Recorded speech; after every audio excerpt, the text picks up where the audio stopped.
Given this morning's session on the meat and livestock market, I think it's really important that and timely that we focused on the contribution of the live export trade to the overall picture of the livestock industry in Australia. And to do that, I'm going to take a historical perspective on the contribution of the trade to the Australian red meat and livestock industries between the period between 05-06 and 08-09, so a 4-year period. And this study basically updates a previous study that was done in 2006 on the contribution of the trade. So, as always been stated, the current average value of the trade is around $1 billion in export terms. That's an average over the last 4 years. The value of the trade's in fact stabilised somewhat during compared to the period directly after 2000 because of all the market access disruptions. But averaging $1 billion, it's got the potential to have some pretty significant effects on livestock markets, and I think from day to day, observers of the markets can actually see when the trade is actually buying cattle. So it's fairly obvious that the trade has got some significant flow-on effects to the wider industry, and particularly to regional economies. And of course, the main linkages between the live trade and the rest of the livestock industry is in the acquisition of livestock, the purchase of livestock through markets or off-farm, and their preparation and transport overseas. But I think a really key factor for the contribution of the trade is the capacity of the trade to provide an alternative to the processing chain as an alternative market for producers at farm level. So I won't dwell too much on the structure of the trade because I think everyone is quite familiar with it.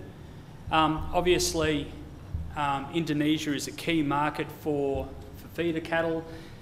That can be seen both as a strength and a weakness to the trade, but currently accounts for around 70% of total head exported. We've seen some market dynamics where the Philippines and Malaysia have declined over time, but also other countries' demand for live cattle has also increased over time to compensate in recent years.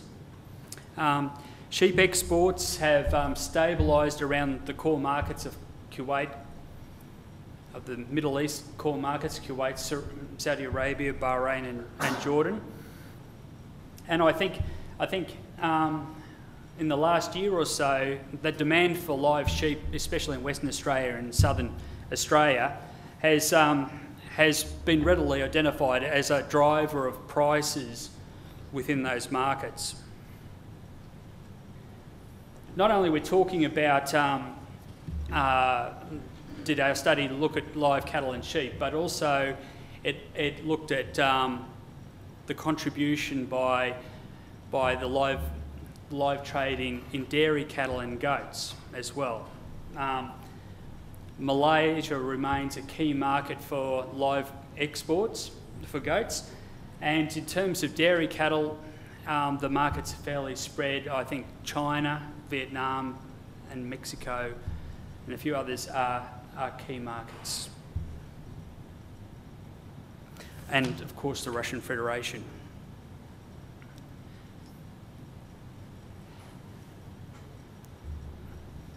In terms of what I'm going to try to outline today is the live trade has had a significant improvement, especially in terms of the flow-on effects to the increasing the productivity and the stocking rates in the northern beef industry. We had a fair bit of discussion about that this morning. It's certainly contributed to increasing land values in both the northern and the southern beef industries. And And it's contributed to also a range of other regional benefits. And they're all related to not only more demand for livestock, but also diversification in those key markets and lower reliance on the processing sector. So this all comes about not only due to higher farm incomes, but also lower risks faced by the farm sector. So at a macro level, exports of feeder and slaughter cattle and sheep account for over 90% of the trade. So by definition, dairy heifers and goats account for 10% of the trade. So the key linkage with the rest of the economy is that over 74% of that value, of that export value, is taken off farm or out of sale yards. So in farm level GDP terms, the direct contribution is worth over $700 million on average for the 4 years that we looked at in this study.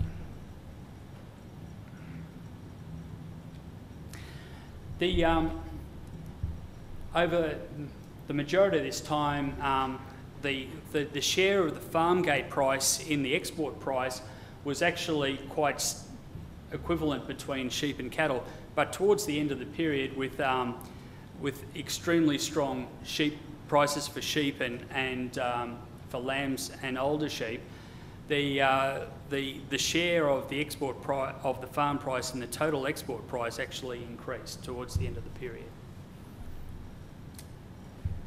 But this direct linkage doesn't account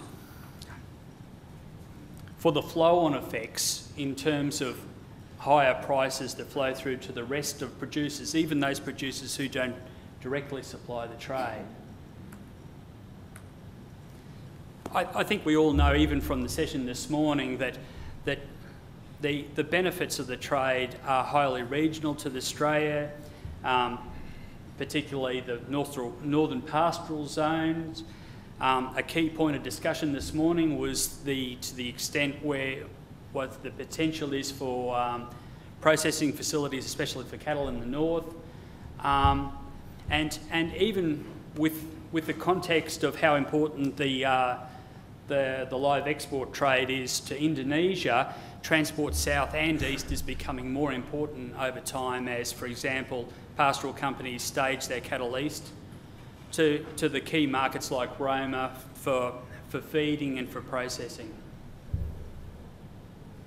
Of course, the focus of the live sheep trade is Western Australia. Currently 80% of the animals come out of Western Australia, and generally with sheep being short in Western Australia, the ships have had to come east to South Australia and to Hamilton to pick up additional sheep.